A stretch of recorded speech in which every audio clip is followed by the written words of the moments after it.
Now, shout out to our producer, Michael Bodmer, for putting all that together. I'm Rachel Nichols, alongside our senior writer, host of the Low Post podcast, Zach Lowe. We're not allowed to fist bump. I've explained this to you already. We're too white.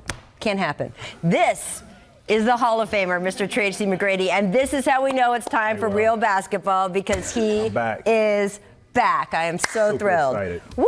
It's going to count. It's actually going to count tonight. I cannot wait. Coming up, we found out yesterday that Zion Williamson out for 6 to 8 weeks with a torn meniscus in his right knee. Stick around to find out how Zion's injury will impact NBA fans outside of New Orleans. First, though, it's opening day. The 2019-20 NBA season tips off in less than 5 hours when the defending champion Raptors host the, no Zion, Pelicans. But the biggest game of the night, World Series, is the nightcap between the Lakers and Clippers. Both LA teams went all in for Kawhi Leonard this summer, and earlier today, LeBron said he thought Kawhi was coming to the Lakers at one point, and then was asked this follow-up question. What do you think swayed the decision for him? Man, how the hell can I answer that? I don't know. Ask Kawhi. Thank you. Thanks, I'm happy, though. Ask Kawhi. I have no idea what weighed the decision. LeBron James also in regular season form. Right. So, Matt, Kawhi's decision to join the Clippers made a lot of fans outside of Los Angeles also happy, just general NBA fans. Like, if he joined the Lakers, Kawhi, LeBron, AD, like, why play the regular season? But also, look, there's a question of the expectations now for both teams. Mm-hmm. So who is going to be more disappointed at the end of the season? Which fan base? The Lakers fan base. And I say that because I look at AD, I look at LeBron. LeBron is going to be 35 years old this year, right? I look at AD and his past years with the Pelicans.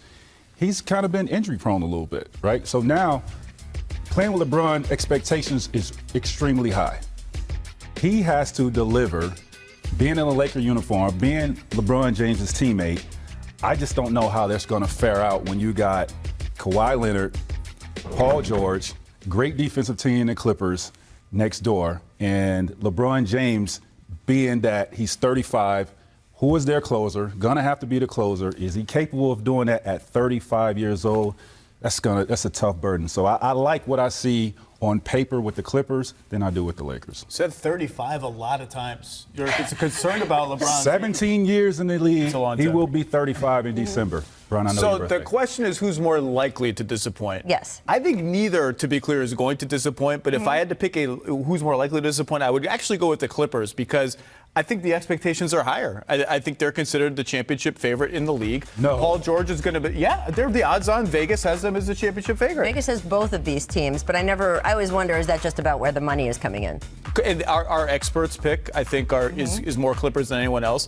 And Paul George is going to miss the first 10 games. Like, there's a chance, if they load manage Kawhi at all and Paul George misses more time, they could be the 4th seed, the 5th seed, and from there, just getting out of the West is really, really hard. So I think both teams are going to be great and fine, but if I had to pick who's more likely, I'll go Clippers. I think it's adorable that you don't think Lakers fans think the Lakers are winning the title this year. Those expectations are just as high for those fans. Absolutely. They should just be happy they're in the playoffs and relevant. This is 6 straight years in the lottery. They've been an embarrassment. This is a good time for them. Lakers fans are not just happy to make the playoffs ever. I will say, in AD's defense, he hasn't been injury prone the last few seasons. Last season, he missed some games because there was a little issue with the trade thing and the this and the that, and they held him down. Through his career, he's been all of dealing that. with He some did injuries. early on certainly have serious injury issues. You've got a fair question about LeBron with his age, which I think is turning 35 in December, I believe Tracy said. And the most serious injury of his career was last season.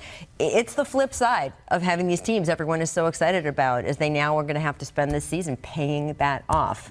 And we'll have to see if that happens. I want to get to the Pelicans, though, because, man, that's a team that had excitement and had a lot of disappointed fans yesterday when they announced that Zion will miss 6 to 8 weeks after getting surgery to address a meniscus tear in his right knee.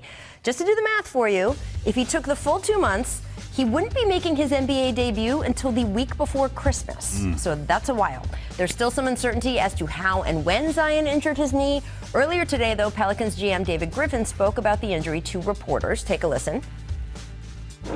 You know, I've seen a lot of the narrative out there about him, that this happened because he's not in shape and he's too big. That kid's a freak of nature. he's in elite condition, and he stays in elite condition. He also has a body type that we're learning how to deal with as a 19-year-old kid. As we've gone through this process for our medical team, learning how they're going to keep him lean and giving him the core strength and stability and control he needs, typically that means that you're going to do things to strengthen those areas. In this case, he gains muscle mass so fast and gains weight so fast.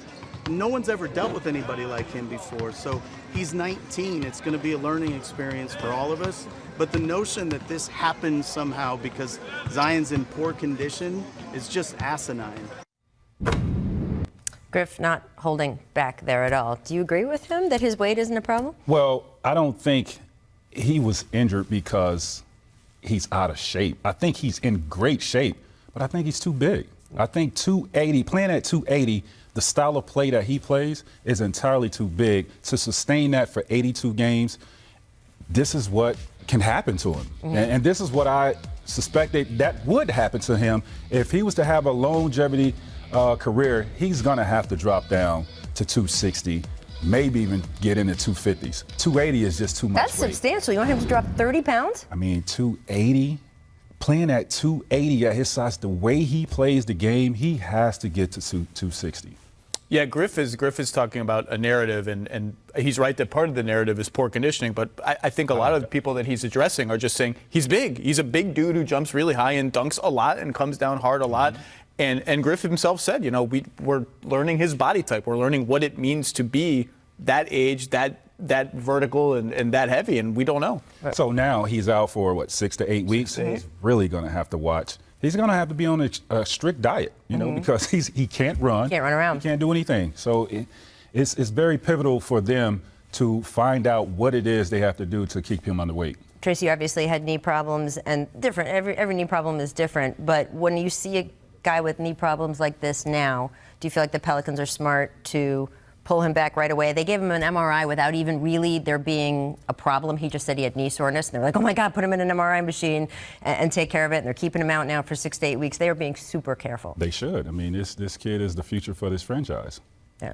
You don't rush him back to get the 8th seed this year. You play the long game for sure. Well, there's a couple other people watching, though, for Zion Williamson. The Pelicans are scheduled to be on ESPN and TNT a combined 9 times between now and Christmas Day. So just for all NBA fans, Zach, I don't think that some games are switchable toward the end of the season. I could be wrong. The NBA TV people will call me, but I don't think these are. I think you're going to see a lot of the Pelicans. It stinks. It stinks. We still got Lonzo, but we got Lonzo. I was going to say, I think they're still going to be fun to watch. They're going to play fast. They're going to run up and down. And let's hope they can just hang around, because if they get to March and April and they're 7th, 8th, 9th, 10th, they're in it. I hope that they're a fun team to watch. The crowd, I hope, embraces their style of play, embraces their youth, and they have a crazy home court advantage. We want to make the playoffs in year 1 without Anthony Davis.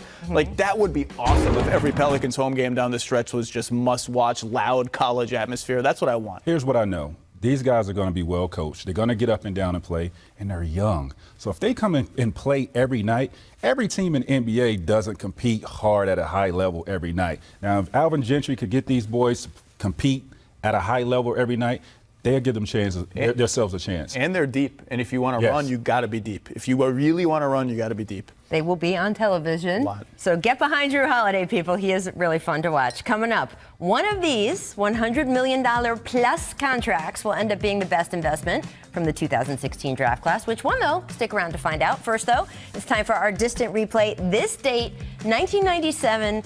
Hey, T-Mac, have you ever heard of someone called Kobe Bryant?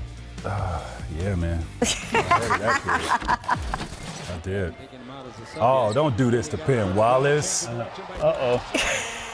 This was preseason back then. We're talking about preseason. He got the whole bench up going crazy. Oh, from right on the dotted line. Those old Wizards uniforms deserve it. They deserve it.